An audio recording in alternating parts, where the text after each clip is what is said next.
কত বড় একটি নিম গাছ,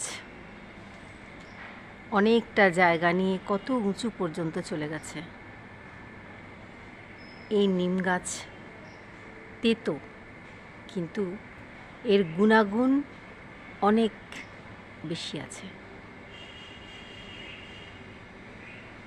কিছু মানুষ এমন হয় যার মুখের কথাগুলো যে খুব মিষ্টি তা নয়, কিন্তু সে প্রয়োজনে আসে,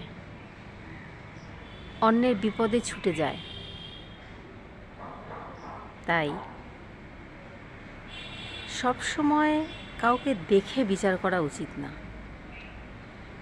তার গুণাগুণটাও দেখতে হয়, আর তার জন্য অপেক্ষাও করতে হয়, তাকে চিনতে হয়, ভালোভাবে